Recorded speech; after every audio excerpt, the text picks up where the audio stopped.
नमस्ते। E learning class में आप सभी का स्वागत। मैं स्मिता पाटिल। बच्चों, आज हम कक्षा छठी हिंदी सुलभ भारती का अध्ययन करेंगे। बच्चों, आप सभी को कहानी पढ़ना और सुनना बहुत अच्छा लगता है। कहानियों से हमारा मनोरंजन तो होता ही है, साथ ही साथ हमें बहुत सारी अच्छी बातें भी सीखने को मिलती हैं। जब जीवन में आने वाली मुसीबतों से हम घबरा जाते हैं, उदास हो जाते हैं, तो ऐसे समय में हमें जीवन की इन मुसीबतों से लड़ने का संदेश भी यही कहानियाँ देती हैं। इन कहानियों से हमें ईमानदारी, एक दूसरे की मदद करना, सबसे प्रेम से व्यवहार करना, मिलजुल कर रहना, कड़ी मेहनत करना, दूसरों के लिए बलिदान, त्याग करना आदि जीवन मूल्य भी सीखने को मिलते हैं। परियों की कहानियाँ तो आप सभी को बहुत पसंद होगी, तो हम आज एक परी की कहानी देखेंगे। बच्चों, चित्र देखकर आप समझ गए होंगे कि ये उपहार पाठ का चित्र है। देखिए बच्चों, उपहार शब्द का अर्थ है तोहफा, भेंट। आज हम इस पाठ को देखेंगे। एक गांव में ऋत्विक नाम का लड़का रहता था। वह बहुत गरीब था। गांव के पास पुस्तक मेला लगा था। उसने माँ से कहा, मैं भी मेला देखने जाऊंगा। उसकी माँ बोली, देखो, घर में कोई बड़ा नहीं है, तुम अकेले कैसे जाओगे इतनी दूर? बेटा, मेला देखने की जिद छोड़ दो, चलो दूध पी लो। अपनी माँ की बात सुनकर ऋत्विक उदास हो गया और एक पेड़ के नीचे जा बैठा। अचानक उसकी दृष्टि दूर पेड़ों के पीछे गई, जहां बहुत तेज रोशनी थी। वह उठकर वहां गया। वहां सुनहरे पंखों वाली एक परी खड़ी थी। ऋत्विक ने हैरान होकर उस परी से पूछा, तुम कौन हो? वह बोली, मैं परी हूं, लेकिन तुम यहां उदास क्यों बैठे हो? परी का प्रश्न सुनकर ऋत्विक की आंखों में आंसू आ गए। वह बोला, मैं अपने दोस्तों के साथ पुस्तक मेला देखना और पुस्तकें खरीदना चाहता हूं। यह कहकर ऋत्विक खामोश हो गया। तब परी बोली, इसमें दुख की क्या बात है?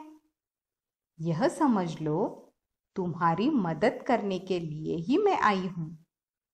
ऐसा मैं तभी करूंगी जब तुम मेरी परीक्षा में उत्तीर्ण हो जाओगे।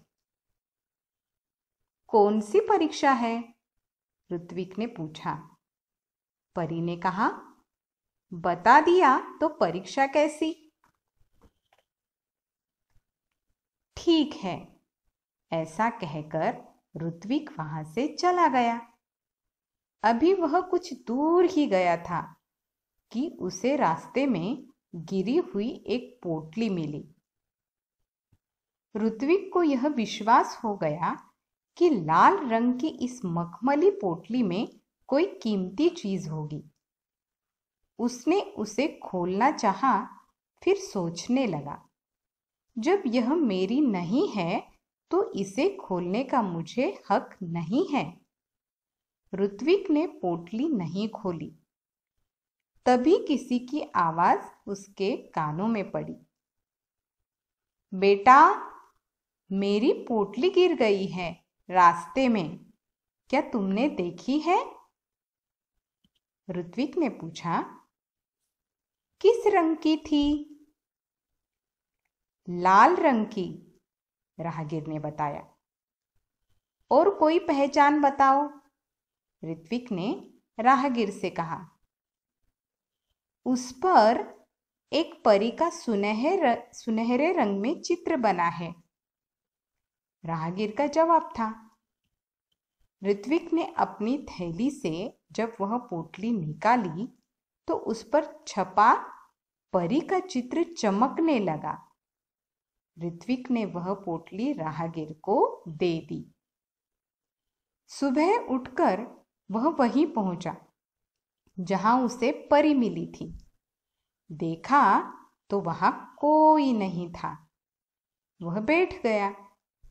उसकी आंखों के सामने वही लाल रंग की पोटली दिखाई देने लगी। तभी तेज प्रकाश फैला। सामने परी खड़ी थी। परी के दोनों हाथ पीछे थे। परी ने पूछा, कैसे हो? ठीक हूं, ऋत्विक ने जवाब दिया। तभी परी ने कहा, अपनी आंखें बंद करो, मैं तुम्हें इनाम दूंगी। किस बात का? ऋत्विक ने पूछा। तुम उत्तीर्ण हो गए इसलिए, परी बोली। परी की बात ऋत्विक की समझ में नहीं आ रही थी। उसने आंखें बंद कर ली। परी ने उसके हाथों में एक मखमली थैली पकड़ा दी। ऋत्विक ने देखा तो हैरान रह गया। यह तो वही पोटली थी जो उसने राहगीर को दी थी। परी ने कहा, कल मैंने ही तुम्हारी ईमानदारी की परीक्षा ली थी। वह राहगीर भी मैं ही थी, इसलिए मैं तुम्हें यह इनाम दे रही हूं।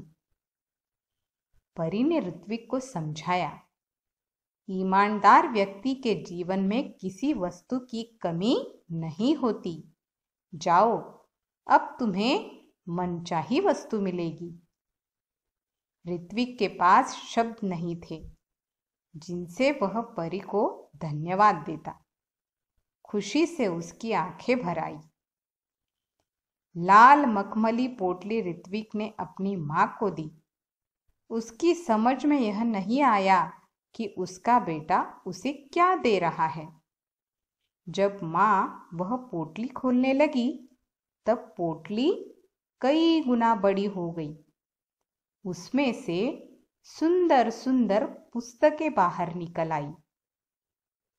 पुस्तकों का ढेर देखकर मां चकित रह गई। मां के पूछने पर ऋत्विक ने सब कुछ बता दिया। अब ऋत्विक ने मित्रों के लिए अपनी बहन कृतिका की सहायता से पुस्तकालय खोला। वहां सभी बच्चे आकर अपनी मनपसंद पुस्तकें पढ़ने लगे। उनको पूरा गांव पुस्तक मित्र के नाम से जानने लगा। ऋत्विक ने पुस्तकालय को ही अपने जीवन का ध्येय बना लिया। उसका सारा समय पुस्तकों के बीच बीतने लगा। एक दिन पुस्तक पढ़ते पढ़ते ऋत्विक की आंख लग गई। देखता क्या है कि पुस्तकें उससे बातें करने लगी। उससे एक पुस्तक ने पूछा, ऋत्विक, अगर तुम अपने जीवन में बड़े आदमी बनोगे तो क्या तुम हमारा साथ छोड़ दोगे? हमें भूल जाओगे? ऋत्विक ने कहा, नहीं नहीं, अब तो तुम ही मेरी साथी हो, मित्र हो। तभी किसी ने दरवाजे की घंटी बजाई और उसकी नींद टूटी। जागने पर देर तक सोचता रहा कि आगे चलकर वह बड़ा सा पुस्तक भंडार खोलेगा। बच्चों, प्रस्तुत कहानी से हमें यह सीख मिलती है कि लक्ष्य प्राप्ति के लिए रुचि और लगन आवश्यक है।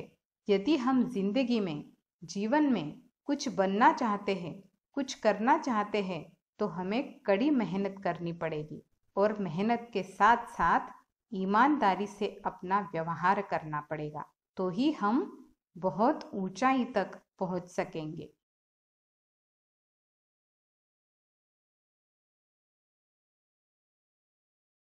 प्यारे बच्चों, इस ई लर्निंग चैनल को लाइक करो, सब्सक्राइब करो और अपने दोस्तों के साथ शेयर करो और साथ में ही बेल आइकॉन को दबाना ना भूलो ताकि आने वाली सारी वीडियोस आप तक पहुंच सके। धन्यवाद।